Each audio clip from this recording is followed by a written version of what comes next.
architect of the subject. So we might start off with down at that end, with, if that's all right, with Luigi. Luigi Gonella is advisor to the Archbishop of Turin, and he's a physicist in the Turin Polytechnic.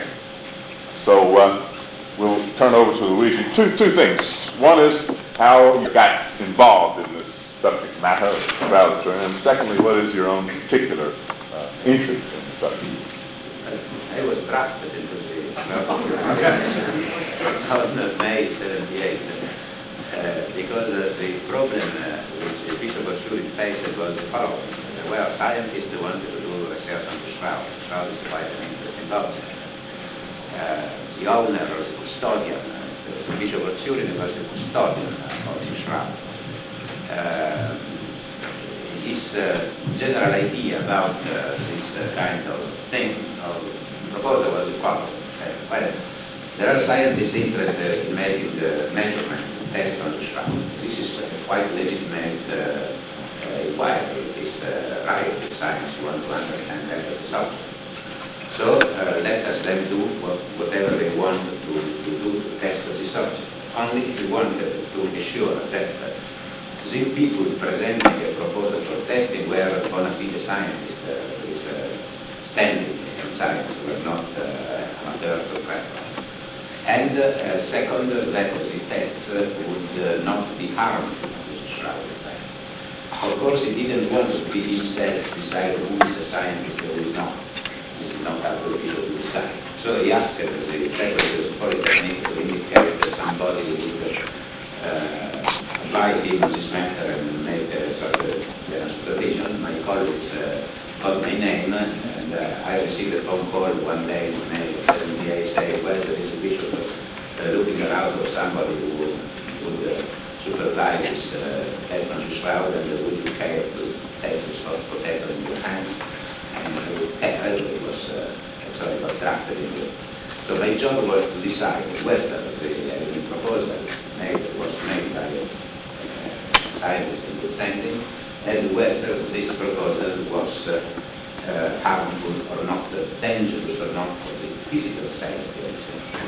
Then the test would have been made in the most competent, absolute freedom of research, of publication, or whatever. This is where the only condition. And on this principle, we made this test.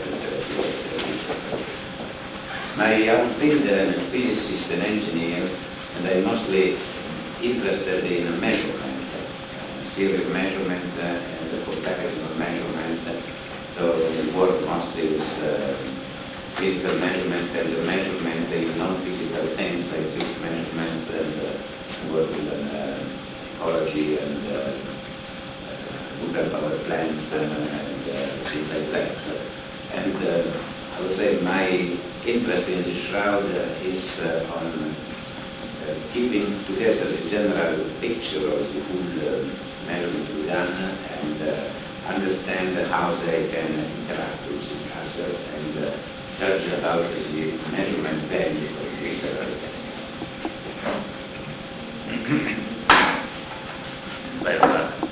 My name is Ian Wilson, and my side, can you really hear me, or is that right? Thanks. I came into the Shroud, I'm afraid, of my own volition. Nobody drafted me, and it was a very long time ago. It was when I was still at school, in fact, that I first came across the image of the Shroud, an article which was written by Group Captain Cheshire, BC, in the then British publication Picture Post. At that time, I was very agnostic, but also very interested in art, and I always thought I could tell from looking at any painting roughly the artist who had painted it, or a particular school that it had come from, Rembrandt, Rubens, Turner, or 16th century Italian, or what have you. And when I saw the Shroud image, I simply couldn't have anybody who had painted that particular image. And it wasn't something that I immediately, I was only, I think, about 13 or 14 at the time, it wasn't something that I immediately decided I had to research. In fact, it took 10 years. And in fact, in that time, I had gone on to university and read history at Oxford. Before, 3 years after leaving university, I decided that I wanted to simply write an article on Shroud. And I started making inquiries. I started to find out people in England who had become interested in Shroud, and I met a very well-known person, Dr. David Willis, who was a medical man who was convinced from a medical point of view that the Shroud was genuine. And he drew me into the subject. I was drawn into the subject by other people, like next door to me, Father Rinaldi, in New York at that time, who I met. It was a very memorable time in the early 1970s. And it's one of those subjects, the more you go into it, the more you want to know. And I think that's the way we'll say here, we're all still learning. My particular field, because I read history, was student history, which has always been one of the problem areas of the Shroud. It's not clear where the Shroud was before the 14th century, when we know it came to light in France. And so my task really was to see whether some sense could be made to where the Shroud might have been in the early centuries.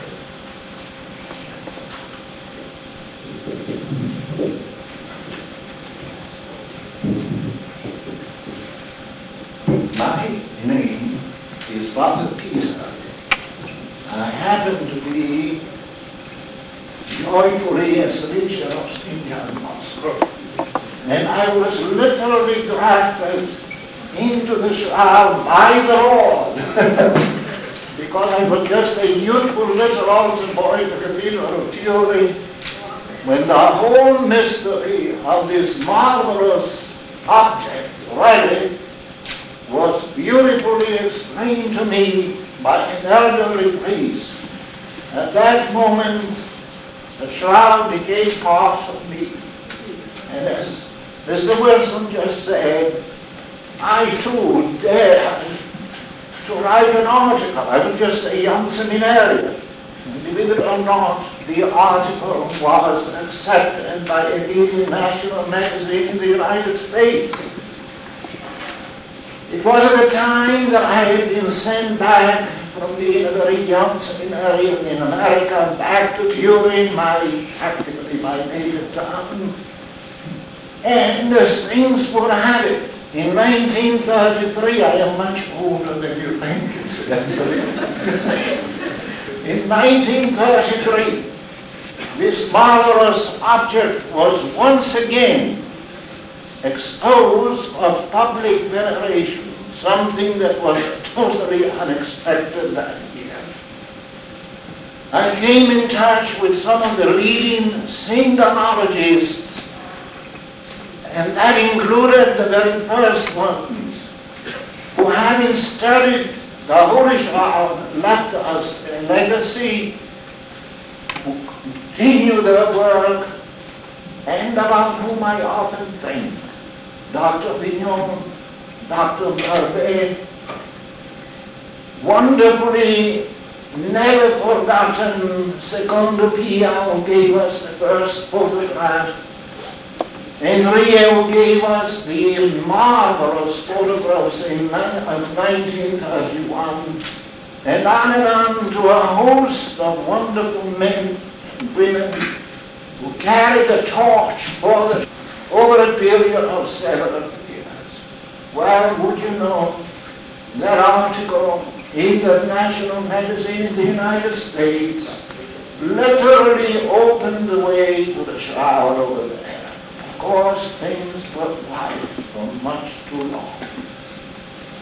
In other words, nothing was done with the Shroud in spite of the repeated demands that came qualified scientists who felt that something more than just a cursory kind of a research should be done on this topic.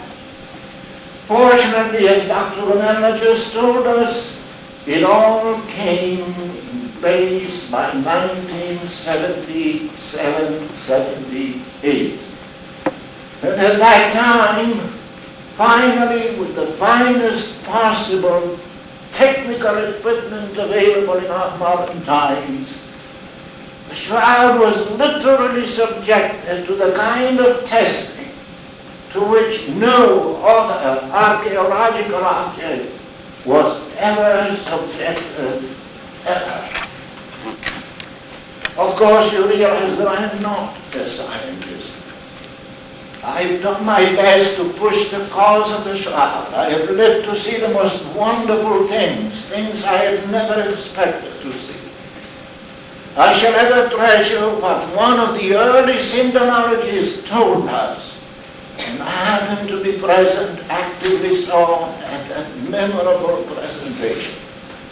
Dr. Barbet ended that marvelous talk with these words. Notice 1933. The best things on the Holy Shroud have not yet been told. We, in 1933, are only scratching the surface of this marvelous project. The future may have answers about which we dare not at this moment think. He was a prophet, and it all came in place, and the people you see at this table, I'm speaking especially of the scientists, are the one who gave us those answers. My being a Salesian and a priest naturally concentrates my attention on the spiritual, if you like the big word, theological aspect of the Shroud. And on that aspect, I will later welcome any questions.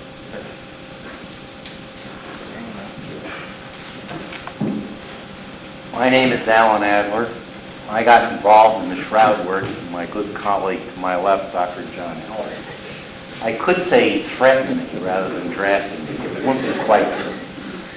Actually, he called me up one day and wanted to know whether I would help him investigate blood on a cloth for a possible murder. And we talked a bit, convincing me this would be something interesting to do. I was a little bit hesitant because the last time he did that, he neglected to tell me I'd be a witness in a murder case. He said, "It's the Shroud of Turin." Well, I'm Jewish. I didn't know what the Shroud of Turin was. So I said, "Sure, sounds interesting. I'll come down and help you test it." About a week later, I went down and I said, "Well, where's this piece of cloth we're going to test?" He said, "The specimen's over there under the microscope." And that's the point I should have turned around and walked back out of the building, but I was too dumb to do that. So I looked and I said, "You mean these 7 little pieces of red stuff here that are focused underneath the microscope we're going to test for blood? Are you crazy?" And he says, "I thought you were a good porphyrin chemist. See, the field I happen to work in is the stuff that makes blood red. I made the mistake of responding to that. 5 years later, I'm still giving talks. We've done a lot of the chemistry together, analyzed the blood images on the cloth, we've analyzed the chromophore itself that produces the image, about everything else they could think of on the cloth that you could subject to chemical testing and forensic testing. So I blame my involvement on my good friend over here."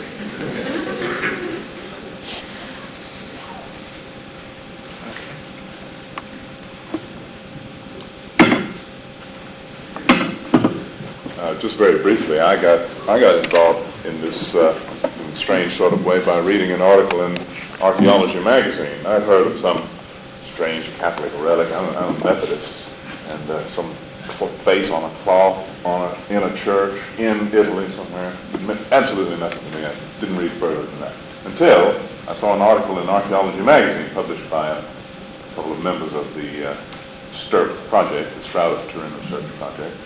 That was enough to make me realize that there's something there more than just another spurious relic. And I started looking around for something to read. And about that time in Hong Kong was shown In Search of the Turin Shroud. And that did it. That put me on the track.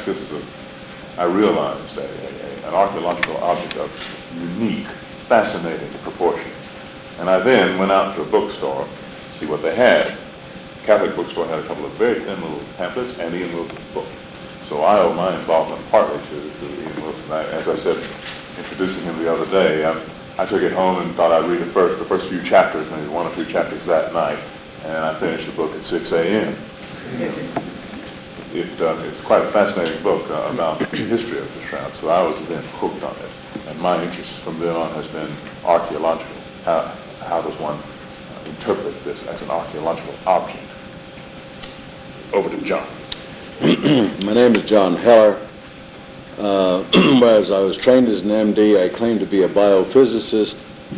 And one of the reasons I do that is because nobody knows what a biophysicist is or does, including me, which keeps me out of trouble. I'm a Southern Baptist, and I think that's important because one way that you can clean a room out of Southern Baptists is just to say the word relic, and we'll all run for the doors. I didn't know anything about the Shroud of Turin, and I was reading one of our leading scientific journals that talked about a small group of scientists who decided to investigate the Shroud. And it went into a discussion of some questions and conclusions that they had reached having seen no more than photographs of the Shroud and their analysis of the photographs.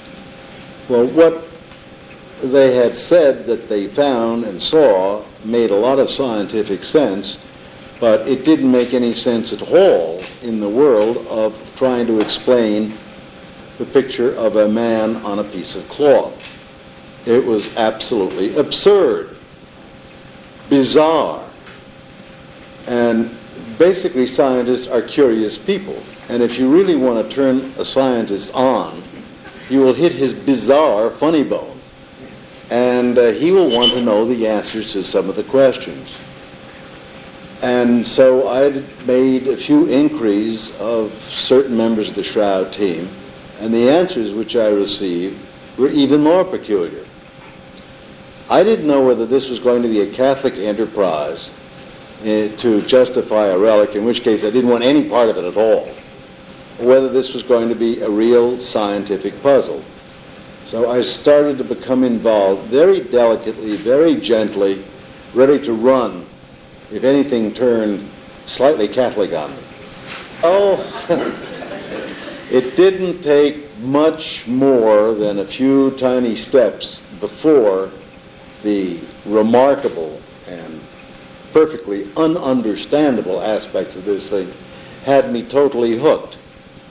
And I became involved, and I've worked primarily with Dr. Adler. We worked on the seminal question at the early part of the work: was the red stuff distributed liberal cloth actually blood, or was it paint? Was this a forgery? And we ran across some leading chemical analysts who rapidly proclaimed the thing was a forgery and a painting, and consequently worth no study at all. As a result of this, we put in far more time and effort than we might have done, simply because we were up against some big chemical guns, and we wanted to make sure that our position was an absolute and a positive one. So we did far more work than we expected. I think the most remarkable aspect of the Shroud is that there had been approximately 100,000 scientific man-hours put in on the study of it, which makes it, to my knowledge, the most thoroughly studied artifact in history. The fact that we are still filled with so many, that the questions still are so mysterious and so many are unexplained, is quite remarkable. My interest was piqued. It was lighted up to an incandescent flame, and not much has happened to it since.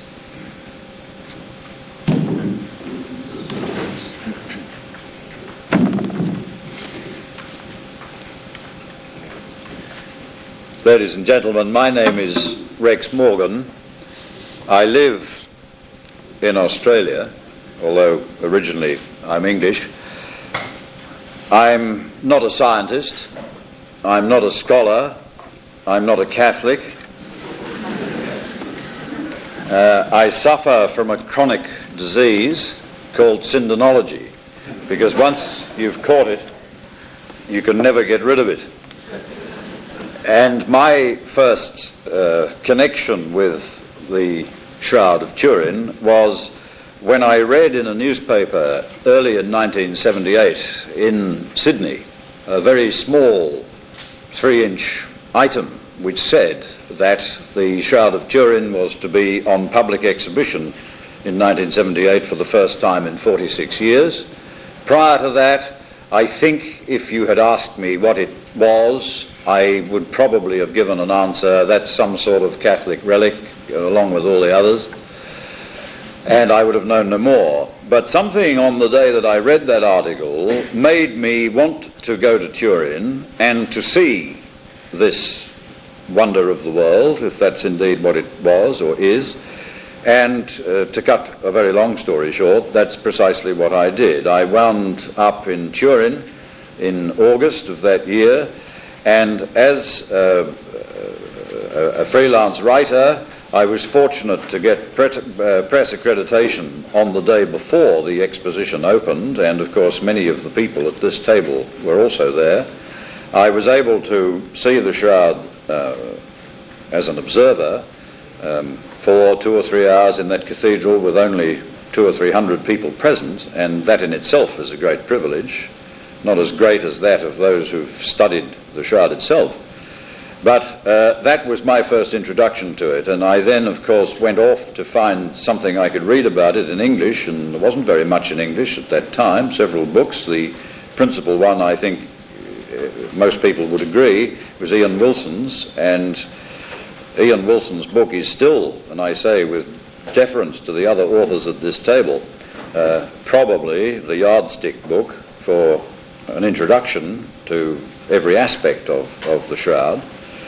And from there I carried on with this insatiable for information and knowledge about the Shroud of Turin.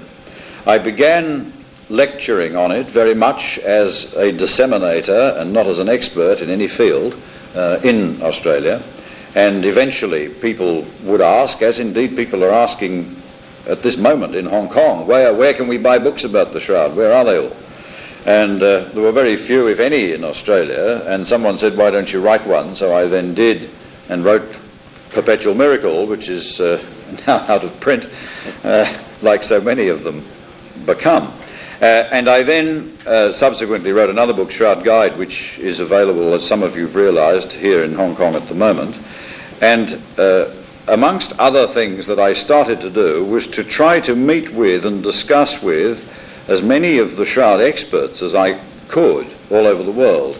And I then began writing a bi-monthly newsletter called Shroud News, which was designed for an Australian readership, because in Australia, despite all the things you hear, we are still fairly remote from civilization in some respects. And Shroud knowledge is one of them.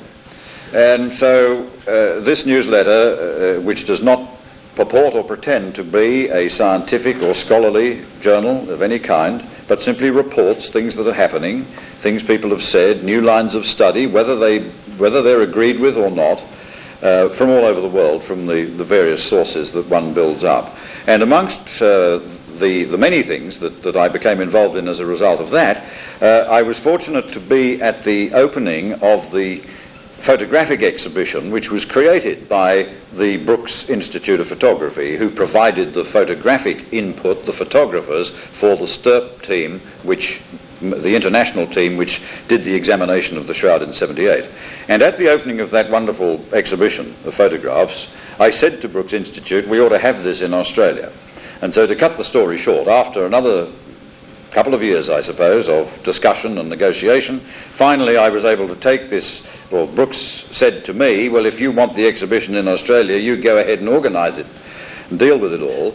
And so through sponsorships, we managed to take that exhibition to Australia at the tail end of 1983. And in 1984, it toured the principal cities, all the capital cities of Australia, brought the exhibition to something like just under 250,000 people in Australia who came to see it.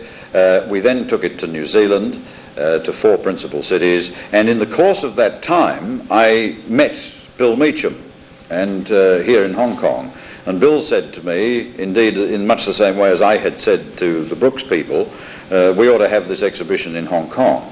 And I'm extremely grateful and pleased and delighted that this week, that plan, that seminal idea of his came to pass, in that the exhibition is, as you know, down in Landmark Centre right now.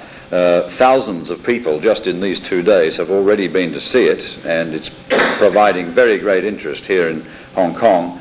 Really, I have no qualification or right to be sitting at this table. I am the least of the brethren that you see before you. You are looking at the experts and me. All I have to say to you all is that if you haven't seen the exhibition, please do while it's here in Hong Kong. It's only there this week. And I do hope that you'll find that it brings home to you, from whatever aspect that you view syntonology, something of value, because it does show pictorially some of the work that the scientists did. It shows them doing it, and it certainly shows these remarkable full size, both positive and negative, with edge-enhanced photographs as well, which are really very dramatic and have a very great impact, and give an opportunity for people to study at very close hand, even better than you can study the image on the cloth itself, if you've got a chance to see it, by seeing the photographic exhibition that we have. That's where I fit in. Thank you. Sorry.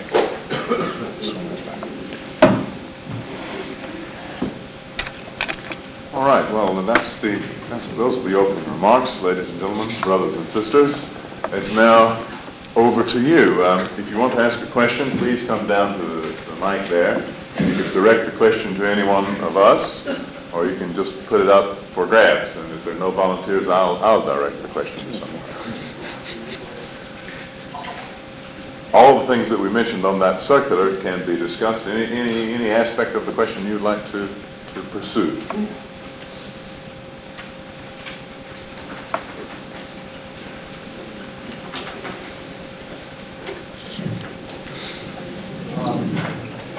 I'm not a Salesian. I'm a Catholic. My question is basically scientific, I suppose. Is there any scientific evidence that contradicts the general trend of most of the research that says that this is the shroud of Jesus Christ? And just as an addendum to that, have tests like nuclear magnetic resonance has been done on it, mass spectroscopy, and nuclear activation analysis, and why hasn't the 2014 test been done? Do you want to direct that question to someone in particular, or just throw it up for anyone? Probably Dr. Edler. Well, the first thing I have to do is clear up an important point about what a scientific investigation can and cannot do. I think one of the first things we always have to explain to people is there's absolutely no way that science can authenticate this claim. And the reason for that is science can only answer questions that can be tested by experiments. And since there is no acceptable laboratory test for Christness, there's absolutely no way we can tell you whose image is on the cloth. And in fact, all we could do would be things that would in fact test that would disauthentication. The amazing thing is that we've done a lot of those, and we have not disauthenticated, because we've not found evidence that this is some type of artistic rendition. And that's about as much as I can say about that aspect. And the answer about doing things like NMR experiments, you have to realize that when we do this testing, we have to take the instruments to the cloth. It's not we can take the cloth and put it in somebody's instrument. This does put a restriction on the types of tests that can be done. So something like NMR has not been performed directly on the cloth itself. We did do the type of spectroscopic tests that could be taken. Infrared measurements were made by reflection, of course. Spectroscopy in the visible and ultraviolet region was done. Excitation experiments looking for fluorescence were carried out, mainly by, in fact, a photographic mechanism rather than a direct measurement. But Some of the types of things you've asked about were done on samples taken from the cloth. Now, part of our problem there is the types of samples we get are what comes up on a piece of tape. As my colleague has frequently told people, you put a piece of tape, if you think of a fiber the size of your arm, and what you get off is the size of the hairs that are on it. So one of the problems we faced is the samples that came back from chemical testing ranged from weights to the order of a microgram if we were lucky, down to picograms. For the audience that isn't scientific, that's millions to millions grams. That's a very tiny amount. So all of our testing had to be done under a microscope, the type of chemical tests we're able to do. Now, some of the questions you asked are some of the sorts of things we would like to do if we had, in fact, a chance for further testing. So some experiments, not NMR, what we would really like to do is EPR, for example, electron spin resonance measurements. And the reason for that is if you expose a cloth, this type of material, to ionizing radiation, it will leave free radicals embedded in the structure of the cellulose. Those can be picked up by electron spin resonance measurements. So it's called the G+2 experiment. And if we found that, in fact, the residual signal of that thing was the same in non-image and image, then we could definitely say that an ionizing mechanism did not account for the image. So those are the sort of things that are open for further testing. But the types of testing we did mainly followed, originally people thought it was going to be the spectroscopy and the chemistry confirming. In the actual chronology, that's what was done. But the actual conclusions were drawn was the other way around. It was really the wet testing we did that finally made sense of the spectroscopy. All right. Any other questions?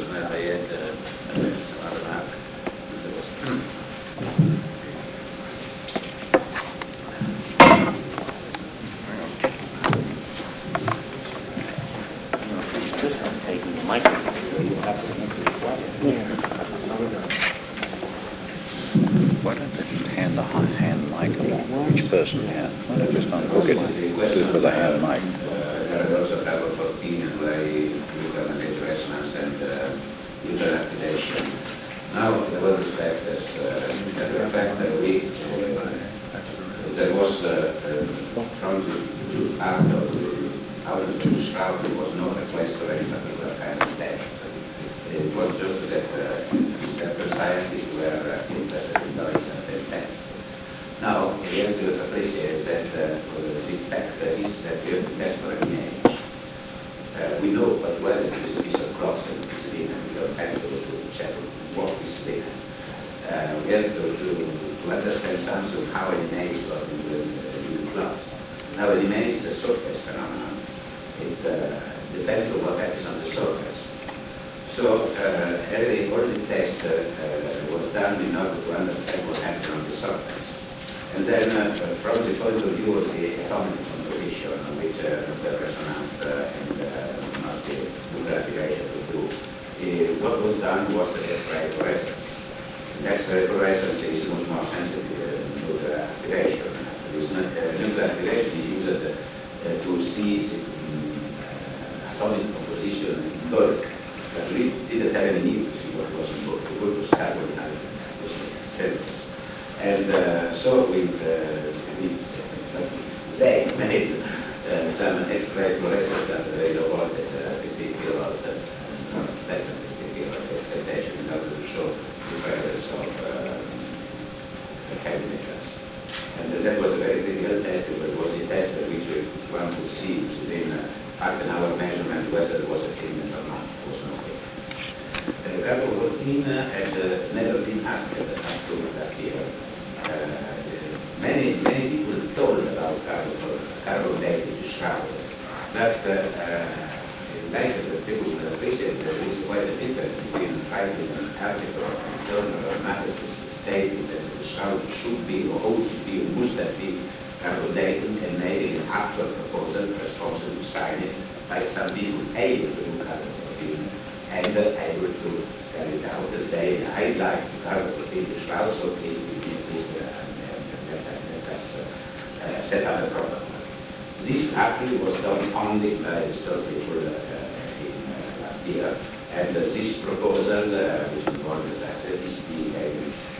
I can kindly say that if the proposal of carbon-based shroud would have been presented 10 years ago, when it was necessary to have 5 or 10 grams of carbon, quite probably they should have said no, because they were going to sacrifice such a big amount of cost. But the actual fact is that nobody has given actually. Okay, any other questions? Công chúng mang đâu không phá chào ấy. Chẳng nghe người phá it, but not me.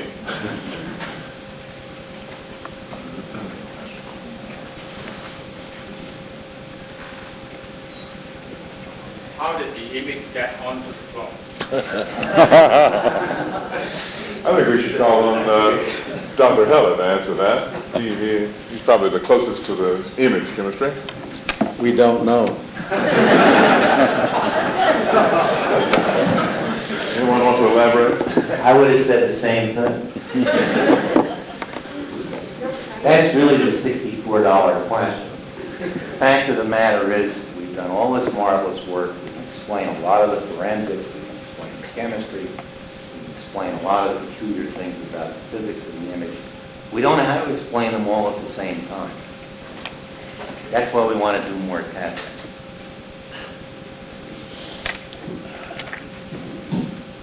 But how it happened? We don't know. We don't know. But I don't know whether you know this, but perhaps one of the most interesting aspects that this audience may be interested in is the medical and the pathological data. The pathologists, the forensic pathologists, those are the pathologists who are concerned with violence to bodies. They take a look at this and they say, clearly, this man, whoever it was that is in the shroud, had his scalp punctured with sharp objects. The shoulders are swollen and scratched as though a very heavy object were carried across them shortly before death.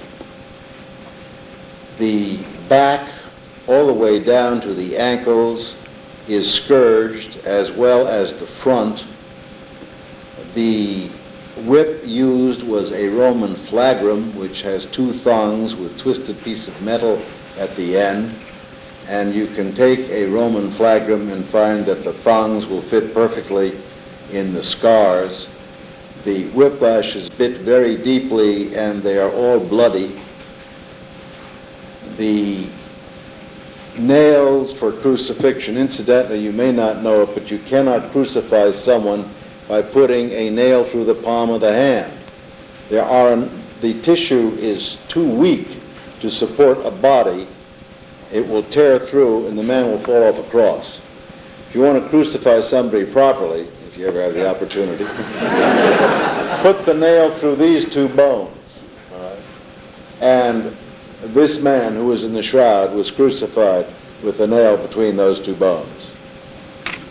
In addition, there was a wound in the side, and from that wound came out clear fluid first, followed by red blood cells. The only time that post-mortem the blood in the great vessels and in the heart permits the red cells to separate to the bottom and the serum to remain clear on top is when the victim has died as a result of suffocation. Crucifixion results in death by suffocation. All the wounds on this body were pre-mortem except for the wound in the side, which was post-mortem. All of this can be determined by analysis of the blood, the chemical work, and the physiology and the pathology. It's very clear, it's very dramatic, that the man who lay in that shroud had done to him and had suffered from all the stigmata that we read about in the New Testament. One point that's worth remembering is that when you talk about the image, you're thinking of the figure with the blood. But when Shroud scientists who worked on this talk about the image chemistry, they're talking about something very different from the blood stains. I think if you ask the question, how did the blood get on the shroud? How did it get on the shroud? The cloth came in contact with a wounded human male body. In other words, direct transfer of the blood by contact onto the cloth. Direct transfer of the exudate from a blood clot, if you really want to get fuzzy. Right. So as far as the actual body image is concerned, that's still not clear, how that got on the cloth.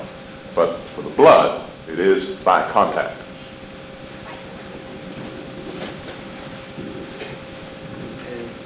A few questions about the blood stain.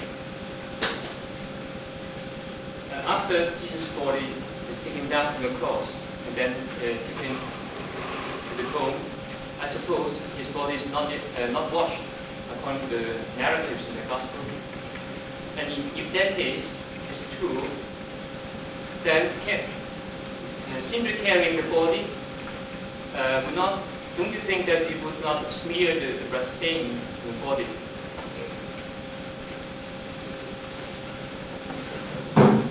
One of the big problems we've got is people believe a lot of this stuff was perpetrated during the Middle Ages.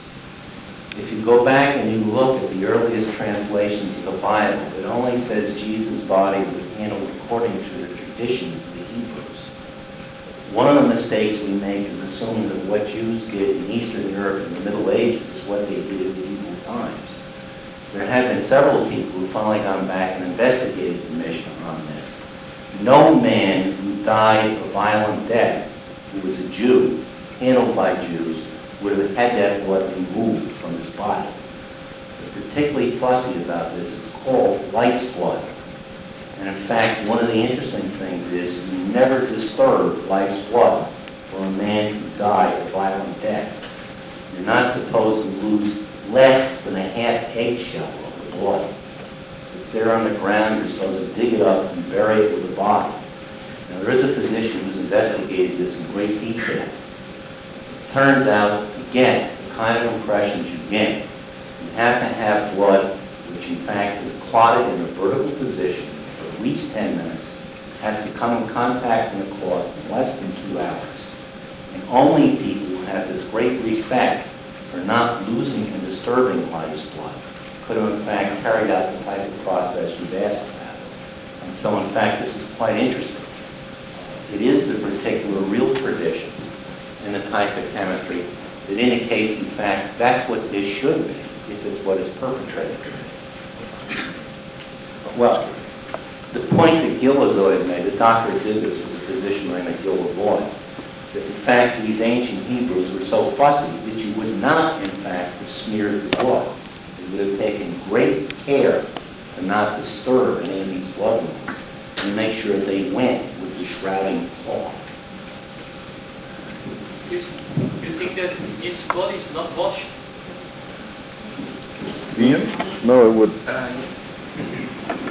I think first of all, when we actually see the shroud, it does seem evident that the blood has not been washed away from the body. And I know, not only have we had the confirmation from a Jew in Dr. Adler, but also in England, we had a lecture at the British Society of the Children's Shroud from a very eminent Jewish scholar, Victor Temple, who in fact said this is absolutely consistent with religion, that because if somebody died in the blood, in other words, a violent death where blood was involved, then because this blood was life's blood, therefore his body would not be washed. And if we look at the Gospels, in fact, there is no reference to the body of Jesus being washed. There has been subsequently various ideas and answers depicted Jesus being washed and so on, but there's no actual Gospel mention of Jesus being washed. People often say, oh, because the Bible says Jesus was buried in the Jewish manner, the Jewish would have used washing and of course a normal burial, therefore that's the way Jesus must have been buried. But if we take these particular circumstances, for somebody dying a violent death, then the Jewish tradition was that it should not be washed. Okay? And that what the Gospel, the synoptics especially, mention the fact that there was no time, even if they had wanted to care for the body the usual way, which incidentally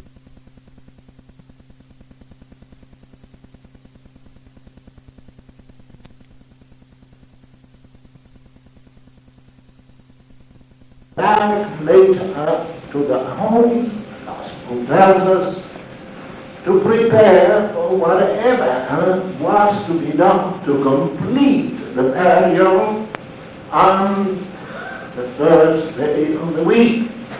And how these very women were coming back to the sepulchre before the sun rose to finalize what had been so hurriedly and temporarily done on the evening of that first Good Friday. I think we may, and I think it's very logical, make the assumption that the man on the shroud was Jesus.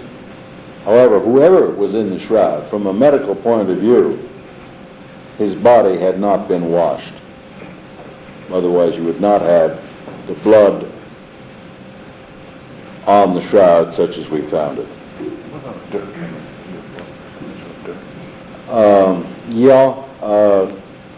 I've just been asked about a finding which was surprising, like so many others were.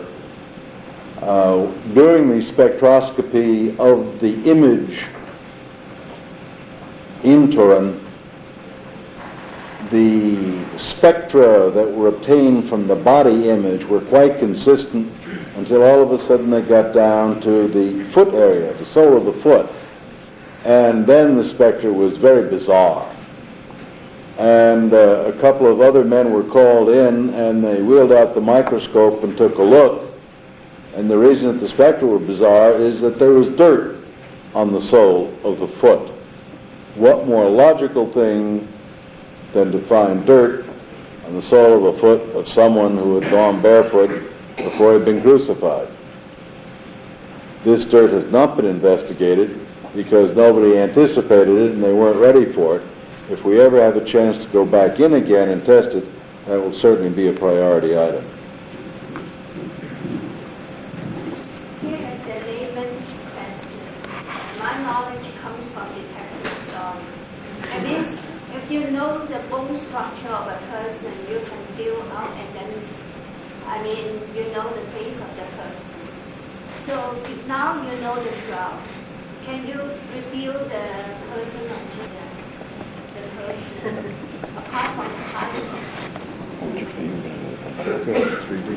I didn't really think that there could possibly be a question that I could try to answer, but can I tell you this, and I'm sure that the experts will be able to answer it more specifically, that there is in America at the moment a forensic sculptor called Tom Goyne, and the others here would know about this, who has been working on precisely that, taking the information which we've obtained, which these people have obtained, from their studies of the image, and taking all the known ways of putting together such a forensic sculptor. And this man, his job is to rebuild skulls, or from a skull, if say there's a murder victim or something like that, and you have just the skull, just the bone, he then builds up the face of this person from the information that he has.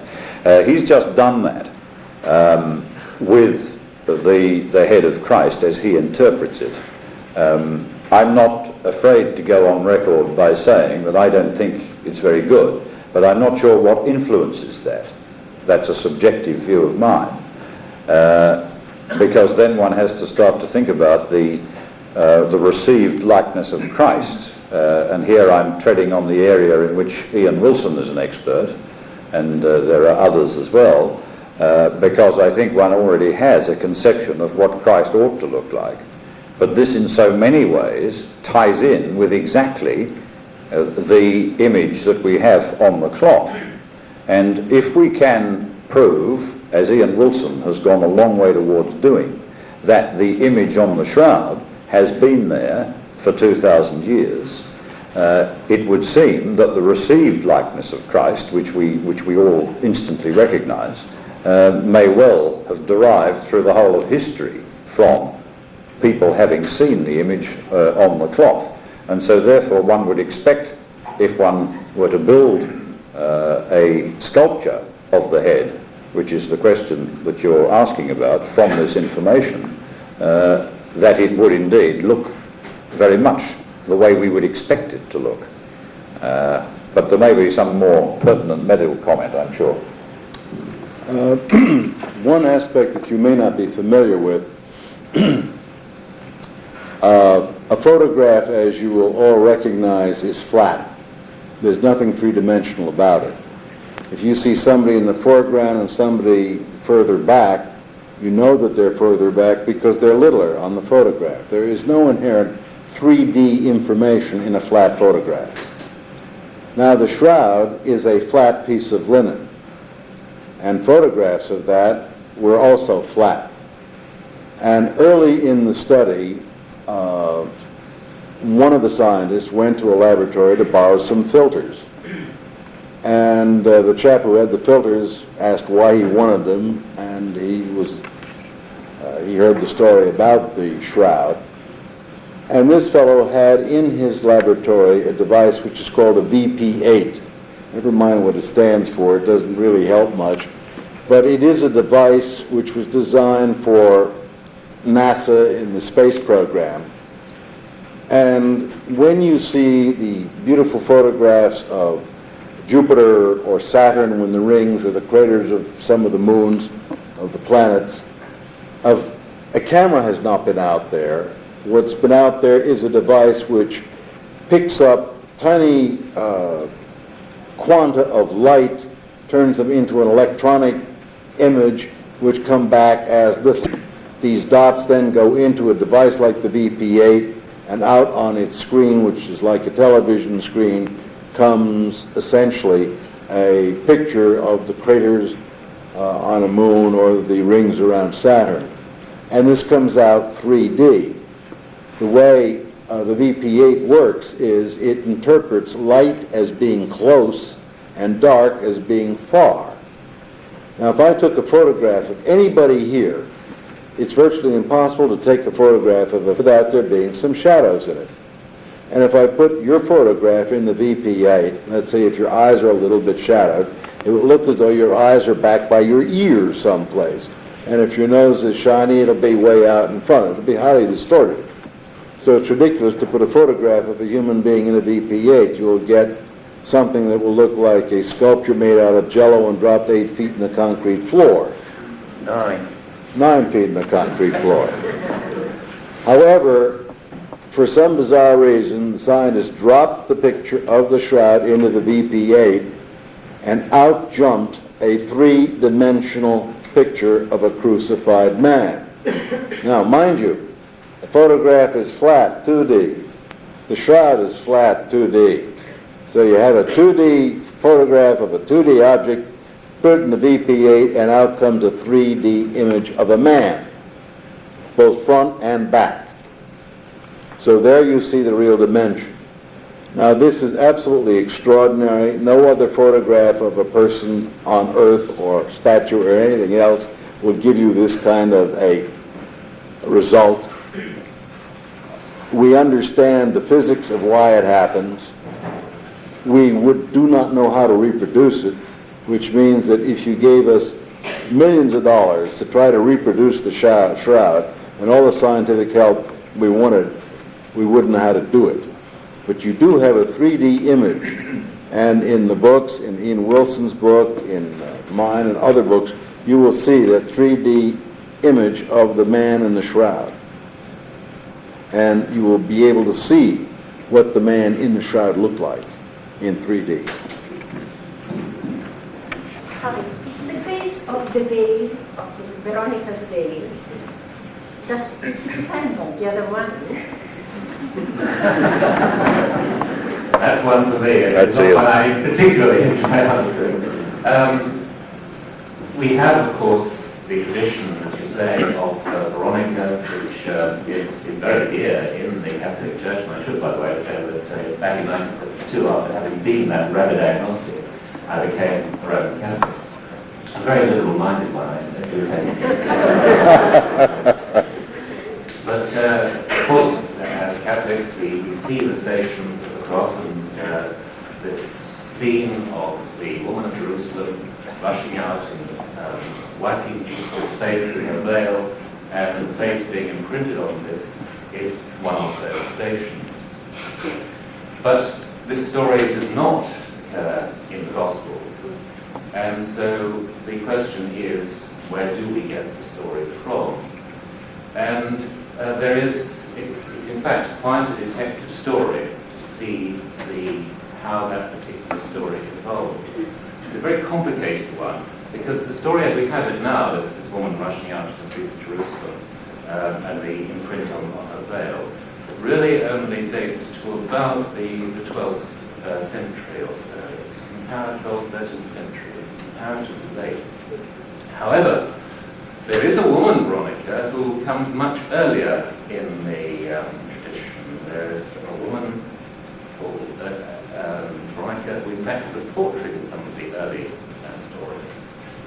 Earlier than that still, she is identified with the woman with the issue of blood, but there's no, and then there's a version that in fact this woman with the issue of blood had this portrait. And then gradually the portrait becomes this imprinted cloth. Now, if we try and say, well, where there were definitely expositions of Veronica during the Middle Ages, where did this cloth come from? We find that, in fact, we can trace those back to again about the 12th, 13th century. And these appear to derive from a cloth which was taken to Rome, which would seem to have been a copy of the cloth of Edessa, which is what I believe the shroud to be.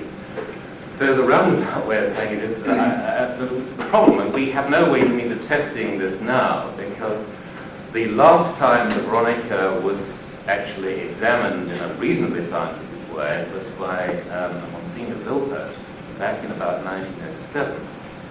And he reported that there was no image visible on the cloth at all.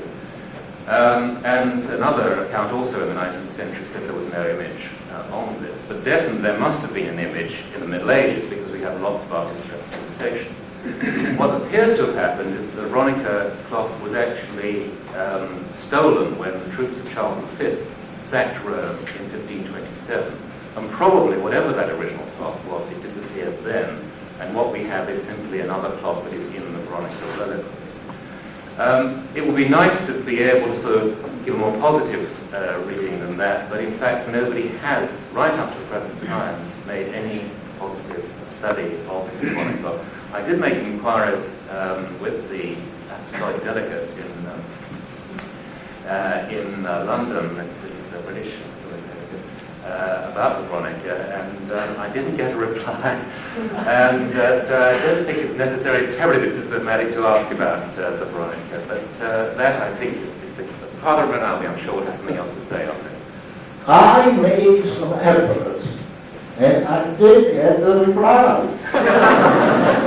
And the reply was, well, in respect, being in Rome in 1957, I begged the Monsignor responsible for these things to let me take a peek at that.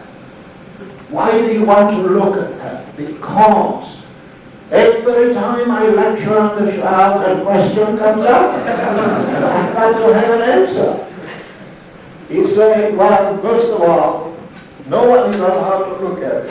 You want to look at it, you must count on Good Friday, when it is exposed the very way up high, when you need a pair of binoculars. Well, he said furthermore, along while Mr. Wilson just said it, there is nothing to be seen up that ground. We do not even know whether the original cloud is underneath or whether it disappeared altogether. So this is answer my efforts. Father, may I say, I remember when I was a young girl, there was the exhibition of the Shroud in Turin, and they went. And they saw also the veil. That's why I asked you whether it was an authentic one or not. What did they see? And the veil. The veil? Veronica's veil. It was in another room. It was not in the cathedral. Certainly not in Turin. Believe me. It was in Turin, sure. There is. I mean, But there's in another place. no picture in Turin that even looks like the veil of Veronica. Sometimes it's glorious. This is one of the differences between the physical sciences and the historical sciences. I'm always pointing out to these two that what's in the past cannot be verified by science because it's happened already. Is he telling you that? I'd like to direct a question at Dr. Wilson. First of all, I thank him for his book and his marvelous theory. My problem with the theory put forward by Dr. Wilson is where the veil gets, or the shroud gets folded up. Now, I can understand that the shroud, given the legend of Edessa, becomes an unclean cloth or whatever because it's the shroud, and therefore only the face is exposed. I understand that. When it goes to Constantinople, that they're Christians, why then should a shroud be an unclean cloth? Why can't they show the complete exposure? Yes, the answer there is because they did not know that there was a full-length cloth underneath. They did not realize, I think in the early centuries, that this was anything more than based simply on a folded cloth, which, the mistake I think they made was they were seeing cloth folded up, and if you actually look at the shroud itself, as opposed to the negative which we're all familiar with, the eyes look as if they're open and staring, as if in light. And this is why we have in the tradition, so far as the Edessa cloth is concerned, some of the early ideas after the image was made. One was when Jesus washed himself and asked for a towel and the cloth was brought and the imprint came from his face that way. Another was, and this would explain why somebody saw something that looked like blood, that this cloth was applied to him when he was in the Garden of Gethsemane, agony, and when Luke describes sweat pouring from him like great drops of blood. So from this point of view, I'm quite convinced that people up until at least the 10th century, certainly beyond, had no idea that this cloth that had come to Constantinople was the burial cloth. Now, I think there was then a stage when somebody unpinned the mounting, which would seem to be over the cloth itself, and then discovered the full-length shroud. Now, we get only hints of this. We get hints of this from Western writers like Gervase of Tilbury, Ordericus Vitalis, and so on, who describe the Adgar story, the story of the image of Edessa, now as one with Jesus having imprinted his full-length body on the top. They in fact still don't call it a burial shroud. In fact, they leave this whole idea of how Jesus could have done this thing wide open. But suddenly this does come into the story. And also for the first time now, after a period up to the 10th century when a lot of depictions of the entombment of Jesus showed in wrapped mummy style, in the 10th century on, suddenly there is a new scene in the iconography which shows a large linen cloth being used for the burial. But nobody is declaring to the world that this particular cloth now has been discovered as the burial shroud. I think there are good reasons for this if we go to the Eastern Orthodox Church and the great secrecy which they shroud even the procedures for the Mass to this day. These things are conducted behind the iconostasis. These things are mysteries, they are great secrets, they're not for the common herd like you or I. And so although I think there were a few people in Constantinople who did get to know that this was this nature of octagon, it was not noise abroad, probably from the point of view that then perhaps the common herd would have then wanted to see this God. And it is only, in fact, in 1203, when we have this account by Robert de Clary, that we get the first ever description of what does appear to be an account of an exposition of a shroud that sounds like our shroud. What is so strange about that is that there is no earlier reference in Constantinople to a cloth of this kind, and that's why I've tried together and gradually see that this cloth which Robert de Clary describes must have been one and the same as the image of Desert and our shroud. Okay, does that answer the question? Yes, thank you. I would like to ask you a question about the measurement of the image. Maybe I directed my question to Mr. Cornella. According to the writer Robert Wilde, a Jesuit, who is not so much pro the authenticity of the shroud, said the right forearm of the image is a little bit longer, and so that it covers, let's say for modesty's sake, the pelvic, the genital. And according to this, he said it is not true. It must be a forgery or a sort of devotional act. What is your opinion about it? The fact is that there are some small anatomical differences that have been investigated by Jackson and others. There is one is point that until we have an idea of what kind of mechanism transferred the image from the body, we cannot judge how far the image is an exact likeness of the body. It's like having a photograph without a scale compared to your identified or not. In any process by which from a body you get an image, there is a certain amount of distortion. It can be generalized, it can be local or not. We don't know what is the main mechanism. Further say that it's very hard to draw conclusions from local formations. They may be due to the process, they may reproduce something which was really distorted in the body. They can be due to the folding of the cloth. And to draw conclusion from these things is rather far-fetched. All this the talk about it should be like that, is based on the idea that the image is millimeter by millimeter an exact reproduction of the body down, but without any inkling of what was the process of that. Certainly, the very idea of an image very well composed points to a project, because we do not know of any process by which we could get an image of the cloth from a corpse. But on the other hand, we even don't get any idea of how can anybody paint or produce on the cloth a data exactly like 13th century. This is the question. What is it now? I think part of Wilde's problem is he doesn't understand what they did. As a matter of fact, his point, the arm is grossly distorted, is not true. John has done a lot of work with Luigi Sena. The first image stuff they did when they analyzed the image was made, I'll have to hold this for another time, with the assumption that the cloth was held taut over the body and made an image.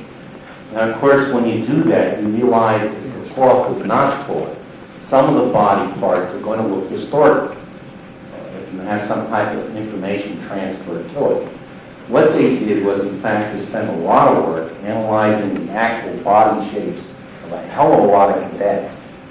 And then they also found out they didn't need to do that because it's all stored down at the National Biostereometric Center from insurance data. And using these two things, they went and they actually mapped all these distortions, quote unquote. And then what they did was to throw the distortion and see what did it look like. And what the distortions look like in the computer is very interesting. It looks like a cloth draped over a corpse. And so, in fact, without intending to, what they actually showed, in one sense, some could say it's a circular arm, but it isn't, because they didn't start out trying to test that. They found out, in fact, that where this image was transferred to was not a tall cloth, but a cloth that, in fact, was draped over the body. When you do this and then test it all out, you don't find any distortions whatsoever. There are no peculiar lengths of figures and legs and all this sort of other stuff. And it's not really clear, in fact, how far those arms do extend. There's a big water stain in that region. So, you know, we don't know whether that really covers the pelvic area or it doesn't. And the idea that somebody would have done this for modesty reasons is bizarre. Well, and also that there are first century burials in that position that have been excavated with the hands crossed over the pelvis, and Egyptian mummies as well. Egyptian mummies and Qumran, which I think is where Qumran, that's right. Qumran is in this particular. So one can interpret that in either direction, in any direction that you like. But the fact that they were burying people like that in the first century and before means it's quite conceivable that it is a burial position. Egyptian priests were buried in that. Right. There were variations in Egyptian history as well in that particular. Right. I think there's another question here, right? Wow. This is a theological question. I would like to ask first Dr. Wilson, and I would like to hear your opinion on this morning.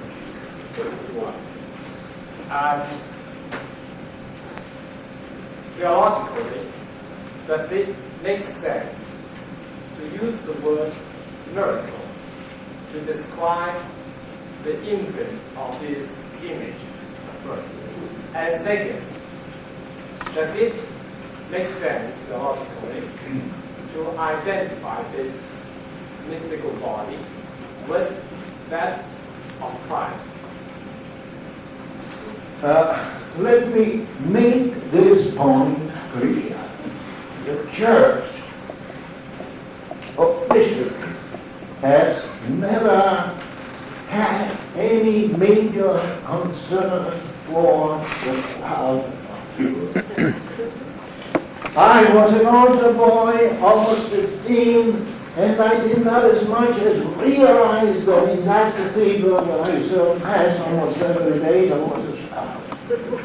The Church has not made much of it, nor has it ever gone into theological questions regarding the image.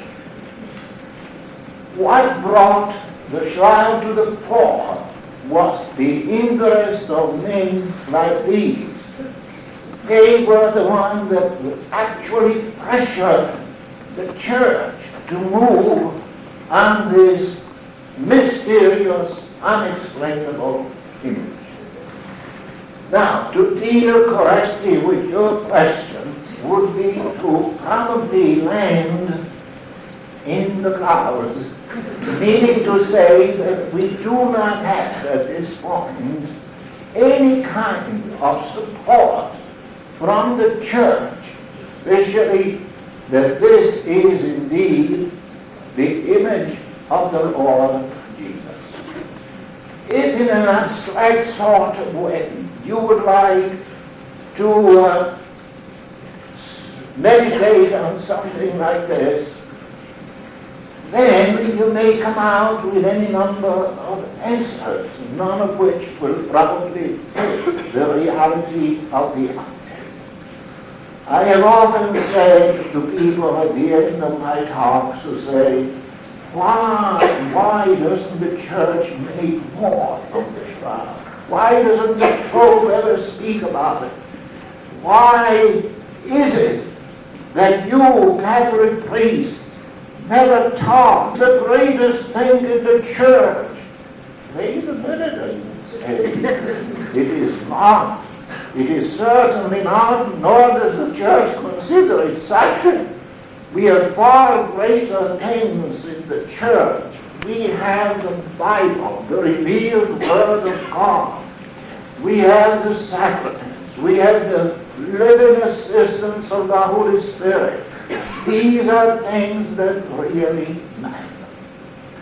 We might elaborate a little later on this point, but I hope that the one who made the question realizes why it would be, I don't say useless, because I myself can look at the face of the Lord as I see it on that cloth, or revealed by photography, and make a marvelous revelation. But other than that, it would be probably getting into a lot of subjective kind of thinking, and no, that's a big word. Education, you know. I mean, just making suppositions. By the way, I'm just like those people who are finally addressing the doctor, but he was just ordinary minister. Now, I really heartily endorse what Father Peter has said, that this is not something that the church is shouting to the rooftops. This is a miracle. And in fact, people have asked me, why don't you make this your mission kind of thing? Although it's delightful to be here, and I do not go around 2 weeks of the year proclaiming the Shroud is genuine or anything like that. Because I believe, in fact, the Shroud, in fact, demands something of you, of everybody. It's something where nobody should go around trying to beat people over the head. Certainly, what happened to me so far as the Shroud is concerned, I just kept on asking questions of this cloth.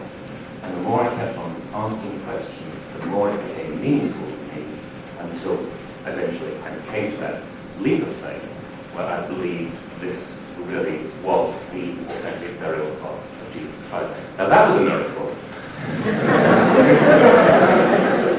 If you'd known me as an agnostic, that was a real miracle.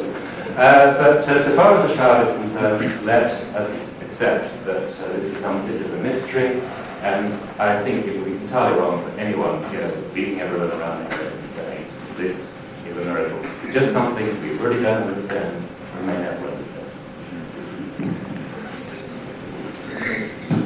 I'm very grateful to the questioner for including me in that question, and there must be, I think, perhaps two reasons why he might have done that. One is because he thought that poor fellow Morgan up there, who isn't an expert in anything, won't have a chance to say anything unless I direct the question at him.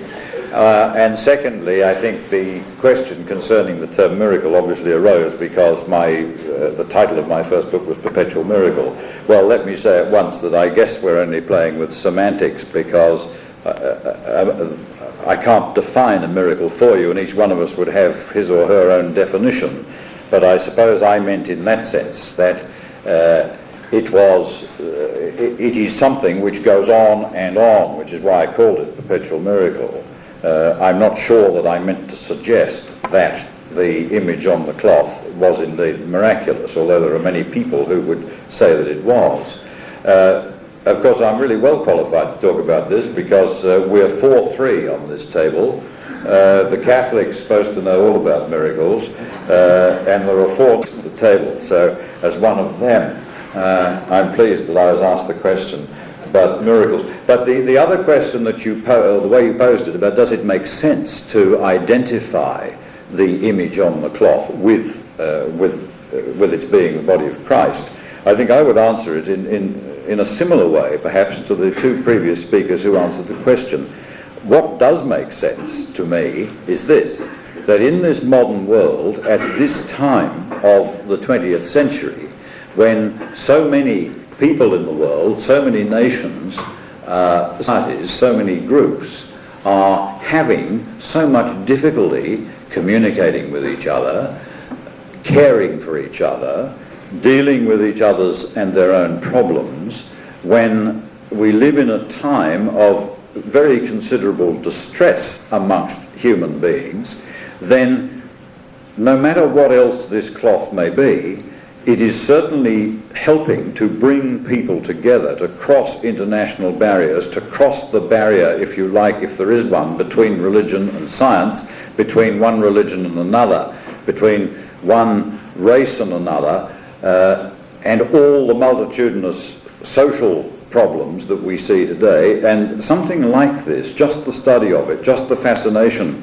about it, some of which you have perceived tonight amongst the various people who've spoken to you from all sorts of backgrounds and countries and disciplines and religions, that this shroud, it seems to me, and perhaps this is what I meant by perpetual miracle in that first book, is saying something to us very loudly at this time, nearly 2,000 years later than the event with which most of us associate it.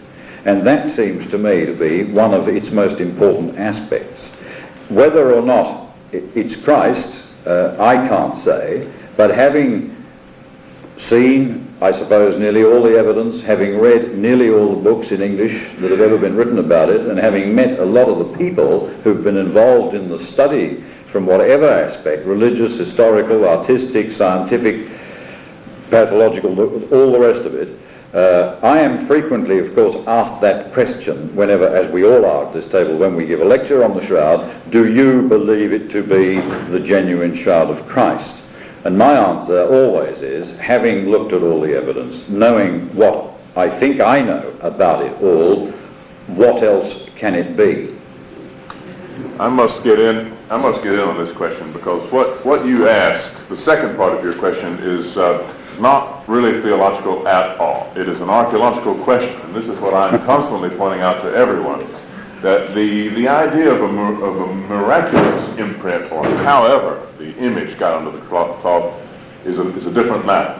But in terms of an identification of this cloth with an historical person, it is no different, in my mind, from many, many other identifications that are made between archaeological sites and ancient city sites, or between the tomb of a pharaoh and that particular pharaoh who is recorded in history. In other words, an object, a material object, being identified with a person, a city, any event in recorded history. In that sense, it is a purely archaeological, historical type of question.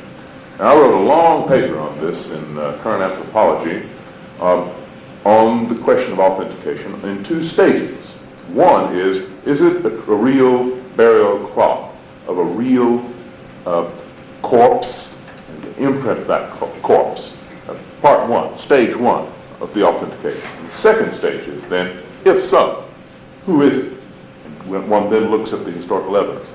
And their publication of this article was followed by published comments that different people were asked to make, and some of them were the leading Shroud skeptics, the four, who all of them gave the second stage away. They were saying, well, of course, it's obvious that the image is Christ, and therefore, but it's not really a burial cloth anyway, it's a painting. Well, that puts it back to stage one. I'm quite happy to let them give that argument away, because I feel that there are some legitimate questions that can be asked about. Be a martyr? Could it be someone else crucified in the same way? But I think the historical archaeological evidence does come down very, very strongly to the fact that if this cloth is a real burial cloth in contact with a male body bearing these types of wounds, as the physical scientists tell us, then I'm one of those people who does bash people about it and say it is very, very probable. And in historical terms, this is about as far as you can go. We can't prove that Hitler died in Berlin. We can't really prove that Troy is that site that was excavated in Turkey, etc. These are very, very good probabilities, but that's about all we can say for any historical fact. You mean George Washington really promised that? Maybe. In the back somewhere. We haven't heard from the back 4 rows. Yes?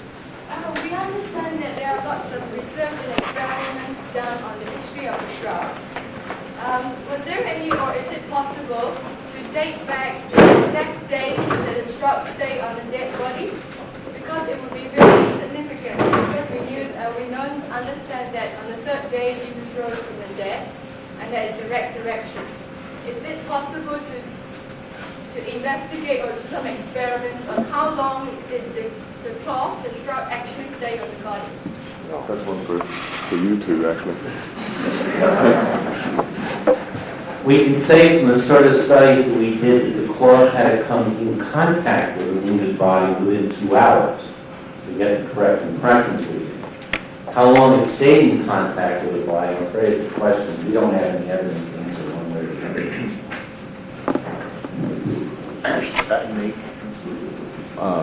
The answer to your question is no.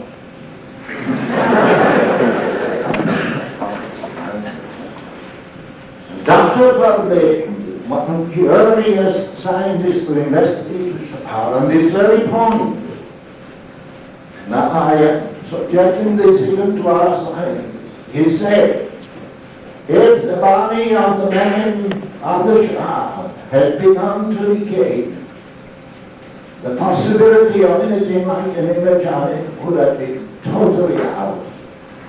In other words, there had to be some kind of whatever that removed that cloth from that body at a given time when that imprint might have been possible. Let me just say one thing about the time. If you want to leave, go ahead, but we will leave at 8:15 since this is not the Great Hall of the People and there's no banquet being served here. We'll be off at about 8:15, but if you need... 8 o'clock. Sorry, 8 o'clock. Yes? I would like to know if actually there are the image of the Roman coins on the eyes of the coffin. It's referring to a theory which began in the late 1970s by a theology professor in Chicago, Professor Finance, who died unfortunately a couple of years ago, that over the eyes of the man on the shroud there appear to be 2 tiny coins. And Father Finance looked very carefully at enlargements of this eye area and found what appeared to be lettering as of a coin inscription. And he found in particular 4 letters that seemed to be more legible than anything else, which seemed to be a U-C-A-I. And he identified this, plus also a particular symbol which seemed to be there, as from a lepton of the time of Pontius Pilate, that one which would be more or less dated to 29 AD. And of course that would be marvelous if one could believe it.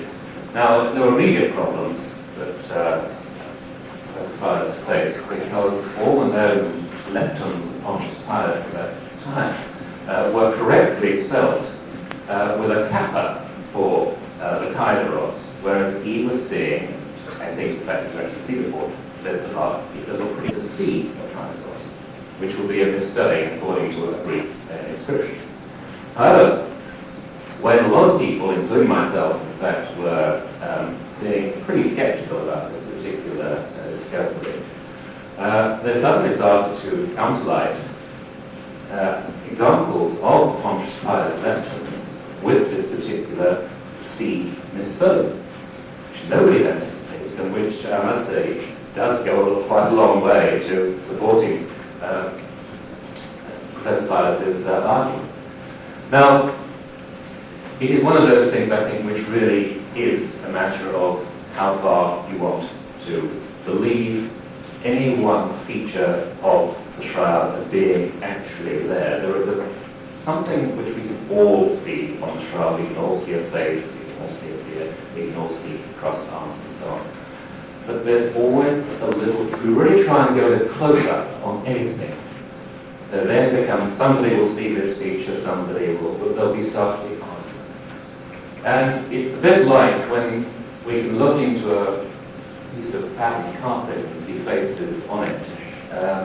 It's possible to say that in this particular area that this may be just a coincidence or an accident.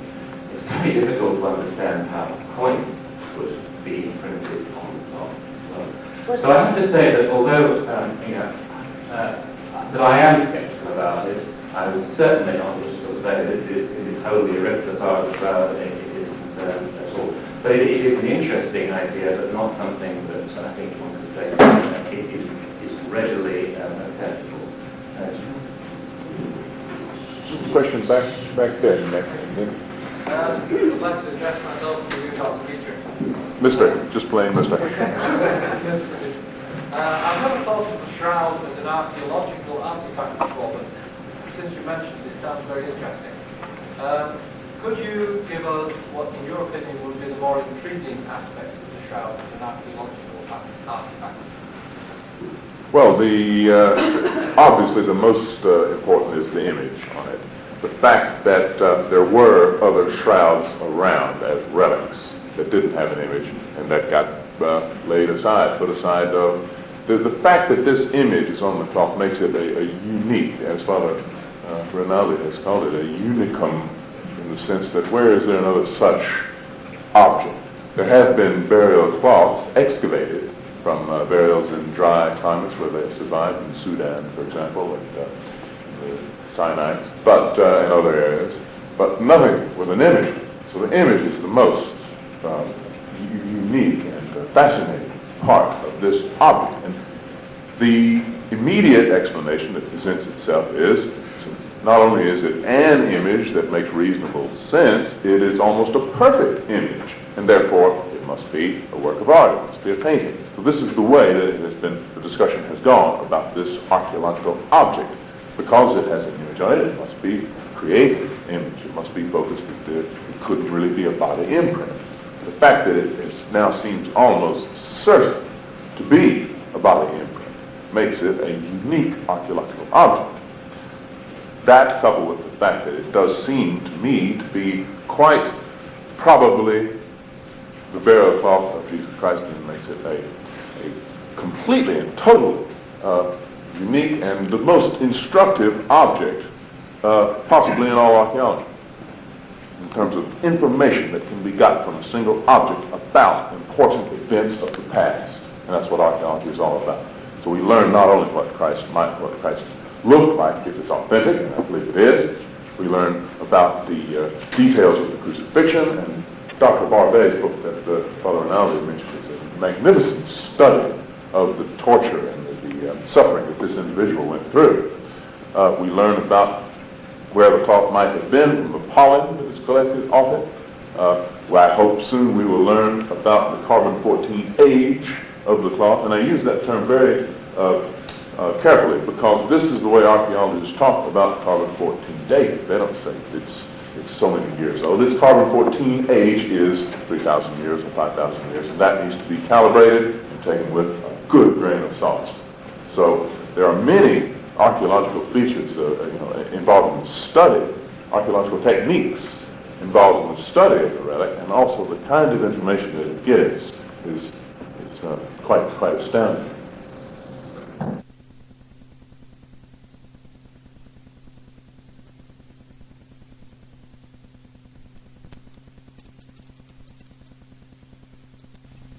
Jewelry, quite different from those, what we call the Ashkenazi, those from Eastern Europe, in their blood characteristics, their habit patterns, their cultural patterns, from those people we knew that probably went out from the dispersion, the so-called Sephardics, the ones that went to war in Spain and then came here to the New World.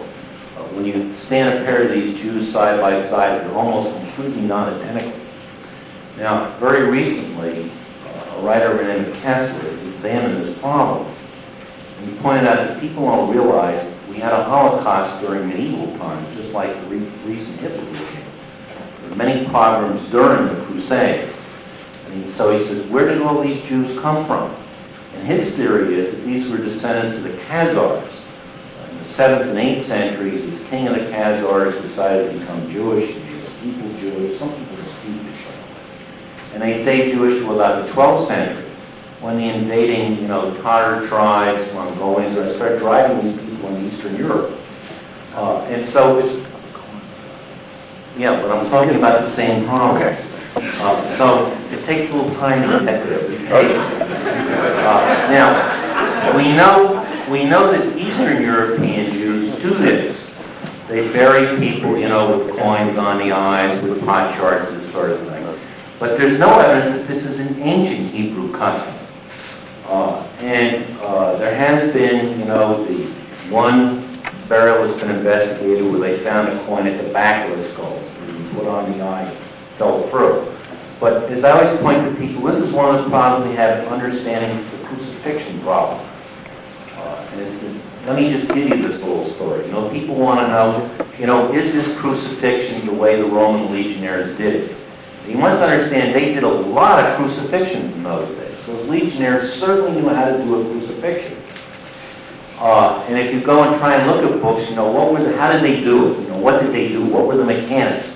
You find that almost 99.99% of all books on crucifixion describe the Passion, which is based on Barbet's work. They don't tell you anything how the Roman legionaries did it. And I always say what we're missing is the equivalent of what in our country we call a military manual. Code 62BF Mod 4E, instructions to a Roman legionnaire about how to carry out a crucifixion, like a military manual. We don't have that. And so because we lack a lot of this historic and archaeological information, it's very difficult for us to assess some of these kinds of questions. If we had better information on that, then maybe we could design physical tests to test some of those kinds of things. So all one can talk about is, like Bill would say, the probabilities. People have found some people would say, well, yes, it's no, yes, it is. When you've only got one of them, argue from it. I've just written an article that will appear in Biblical Archaeologist this month on the question of the coin-on-eye burial as an archaeological question, and there is evidence that it was there, a very rare occurrence. So to say that it wasn't a custom at the time is probably correct. It wasn't practiced very widely, but I believe there's some evidence pointing to the fact that it would have been practiced on rare occasions in the 1st, 2nd century. In addition, in those few cases where they have found coins in the skull, the question has arisen as to whether or not the habit of putting a coin under the tongue of someone who died in order to pay their way across the river Styx might not have produced the same coin in the skull. In the 1st, 2nd century, that became to pay the way into the gates of heaven or something like that. There was a similar. Can I add one thing? The main thing about the pilot finds is that the detector I read is at a detail which is 1 order of magnitude smaller than any other detail in the shroud. So from the strictly point of view of measurement of applied optics, it should be enough. It's something which is not really there, only our eyes. And then you said one thing, that in looking through the literature, the non-scientific literature of the shroud, all the things that people that study the books and told this is a several would not be accepted by any learned journal. There are dozens of people who saw any sort of letter into the shroud. I know the Italian pharmacist who insists that he has seen, and it can be seen the imprint on the head, that label put on Title. that it was, it's weird that it can be seen, only bits is there. There are others who have seen, there is a, if any kind of that, the cloud is I will say that, take that as a spectrum. I have seen it analyzed by electron analyzer, at a certain moment we began to try. Let us try to see whether we can pick up some letters. In any piece of the shroud, you begin looking for letters, you will identify immediately letters everywhere. Because it is our eye which is attached to look at things which are alive. So you see 3 points where it is an alignment. Look at it a bit more, you can see a T or an I or an L everywhere. So the big thing is that this detail, I'll tell you, is the level of detail which is compatible with all the other details of the shroud. I don't think it is. One I'm not sure whether it's a pseudo-scientific question or not, but I remember reading something concerning some sort of spectra where they compared the burnt parts of the shroud, it was burnt in the 15th century, I think, and mended by the Poor Clares, with the image of the shroud itself. And they found that the burnt areas seemed to have given the same type of colouring or spectrum as, and also the fact that it was only about 1/1000th of an inch thick. I can't remember exactly the details. Yeah, when you burn something like cellulose, you oxidize it. And of course what we said is this is some process that is oxidation of the cloth. And it's true that the visible part and the ultraviolet part, the spectra of those match because they're oxidational limited. But there is a substantial difference if you look at the fluorescence. These scorches fluoresce red, which means they went above 210 degrees centigrade, and you did form purpurate, which we don't find chemically in the image either, and the image doesn't fluoresce. So in fact, we know that in fact the image is not a scorch image. That's one of the definite pieces of evidence we got out of the past. Now, you asked, what else about the, I'm still starting to get bagged from jet lag. We talked about... Basic question. Yeah. Oh, you want to know about the superficiality, remember? Yes, that's worth talking about. 1/1000th of an inch, isn't it? More or less. It's actually less than that. One of the things they found when they took a teasing needle to it is that this image only goes 2 fibrils deep into the cloth. That's less than 50 microns. It's less than half the thickness of a human hair. Now, there's a very easy way to see this, as we point out to a lot of audiences.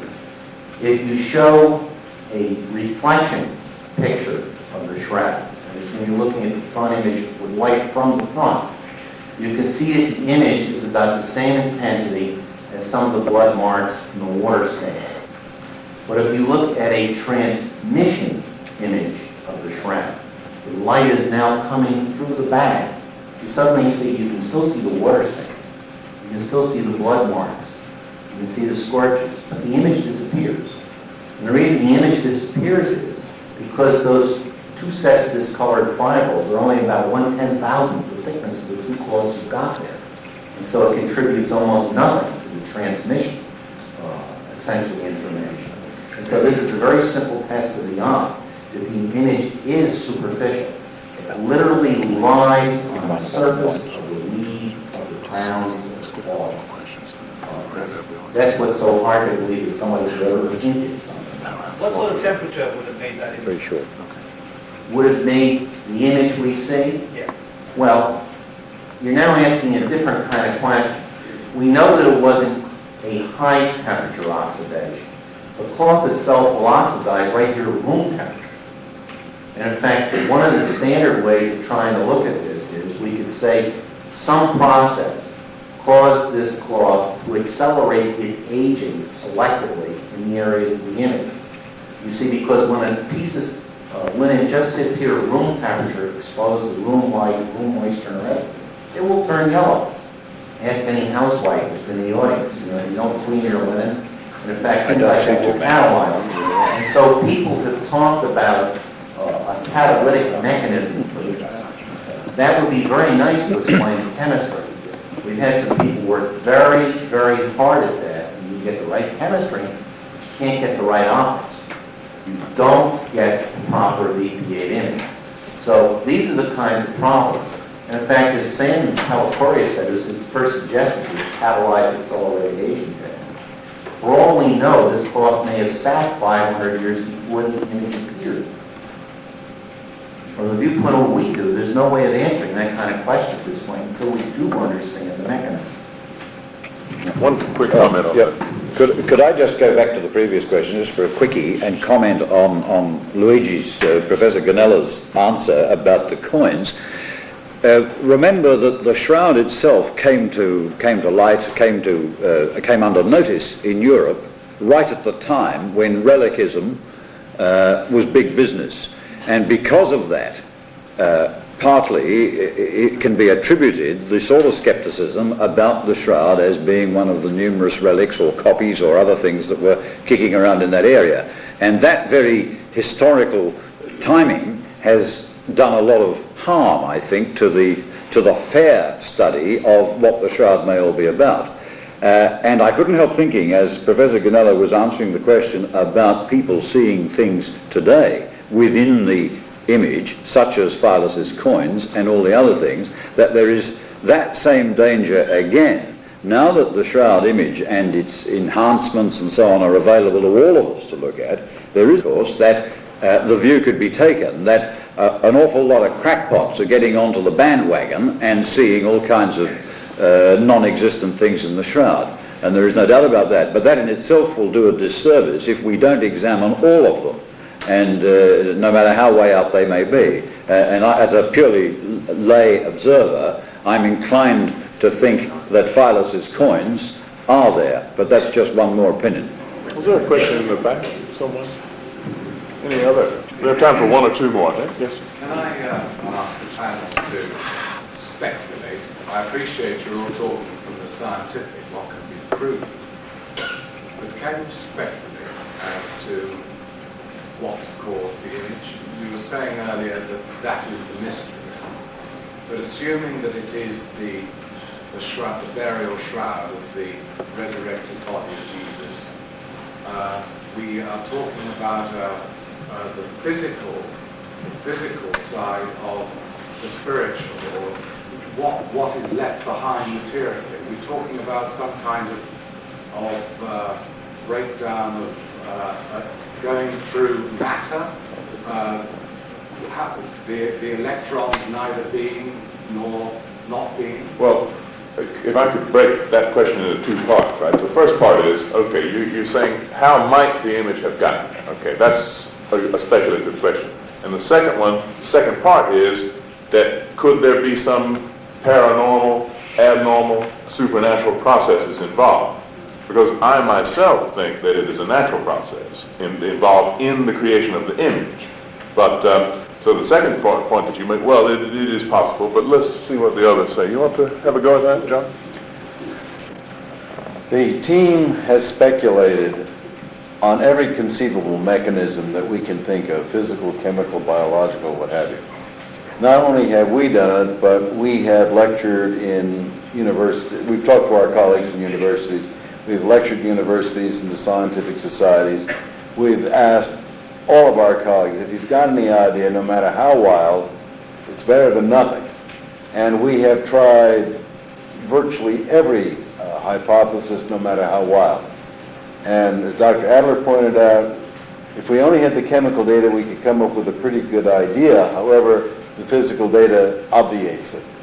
If we only had the physical data, we'd have a pretty good idea, but the chemical data throws that out. If we knew something to offer in a speculative mode, we would have gone and tested it. Everything that we have heard or thought about or has been suggested, we have tested, and they've all come up wanting. Now, when you get into the area of metaphysics, by definition, there is no physical way of testing something which is paranormal. If there were, it would probably be called normal. So I don't know how to answer the second part of your question.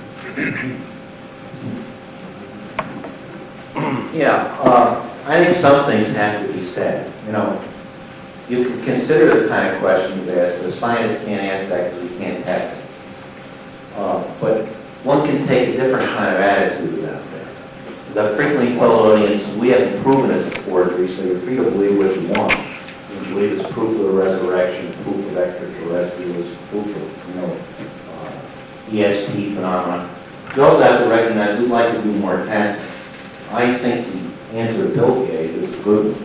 I think if we do more testing, we will find an actual process. In fact, we'll be able to explain this one. My attitude is very simple. It goes back to English, translation of what Einstein's quotes. God doesn't dice with the universe. If in fact this is something like a resurrection, I'm pretty sure he followed his own rules of physics. And so I rule out a lot of these things people have suggested, like instant dematerializations and things of this sort. Because we have a very simple way of saying something about that. If that's true, you're talking about mass energy conversion. And in mass energy conversion, few people realize that the atomic bomb explosion, they only convert about 1% of the mass. when you're talking about complete conversion of a 60 to 70 kilogram body to energy, it would leave a slag glass hole on the surface of the Earth where it took place. So we immediately rule out those kinds of things as being valid to be considered from a scientific viewpoint. Now, if you want to consider them from a spiritual viewpoint, that's fine, but you've got to make the recognition that no scientist would even touch something like that, because from the viewpoint of science, it's just completely, not considerable.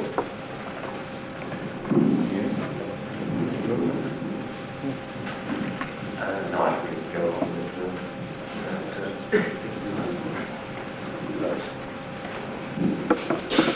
Okay, I'd like to wrap it up now. We're running out of time, and ask Father Rinaldi for a few sort of concluding remarks.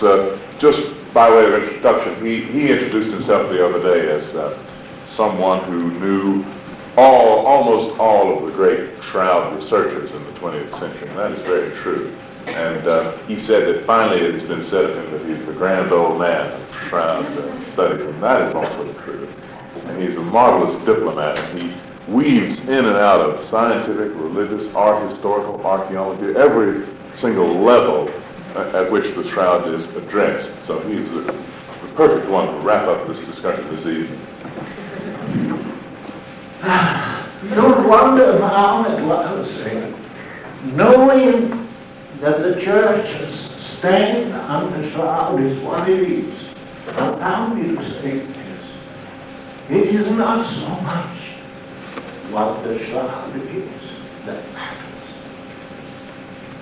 In my long experience in giving lectures all over Ireland, I always wonder at the reaction of people to the story of the Shroud, of how many minds and hearts were open to the Lord, who probably would not have ever been, simply because they were not interested, simply because they do not read the Scriptures or ever come into a church.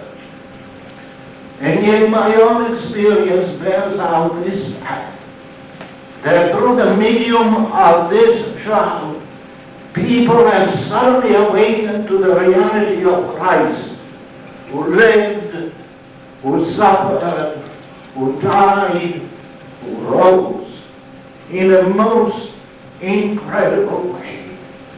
And so allow me to say again that what matters is not really the Shroud in the end. The Shroud is only a medium.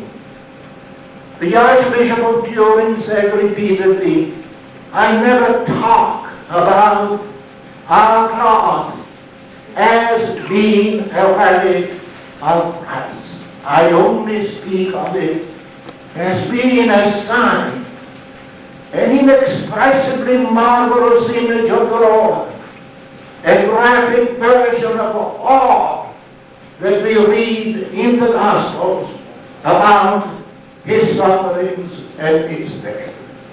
This is what matters. And that I have seen what I saw. So many people suddenly opening the eyes of their mind and their heart to the Lord through this medium is what makes me convinced that what matters is the Lord. I do not love the Shroud of Jesus because of the Shroud, but I love the Shroud because of Jesus. Even if it were not genuine, even if someday scientists would tell a fortune, yet that image will forever remain as the unique image of all that is greatest, most touching, and most revealing in the life of Christ. Thank you for being such wonderful.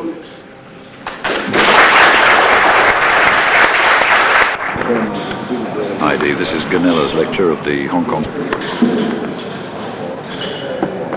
Good evening. Welcome, ladies and gentlemen, to this evening's seminar. Join me organized by the text Textile Institute of the Hong Kong branch, and also the Society of Artists and Crafts of the Hong Kong region. It's really a pleasure to see such a large turnout. I know the weather outside is very beautiful. It's very tempting to stay outdoors longer than usual. And you're all aware of the topic tonight. And I feel very inadequate really to introduce the speaker tonight because I only know as much as you do, maybe less, by reading the newspapers and also the journals. What I try to do is the next best thing is to introduce you to someone who in turn will introduce the speaker of tonight. I'm referring to Mr. William Mitchell. Bill, will you stand up? All right. In fact, Mr. Mitchell is responsible for staging the seminar tonight. Mr. Mitchell is with the Hong Kong University of the Asian Studies Center. And Mr. Mitchell is also associated with the Hong Kong Museum of History. And without further ado, I will turn my over to Mr. Mitchell, who will in turn introduce the speaker of tonight's class.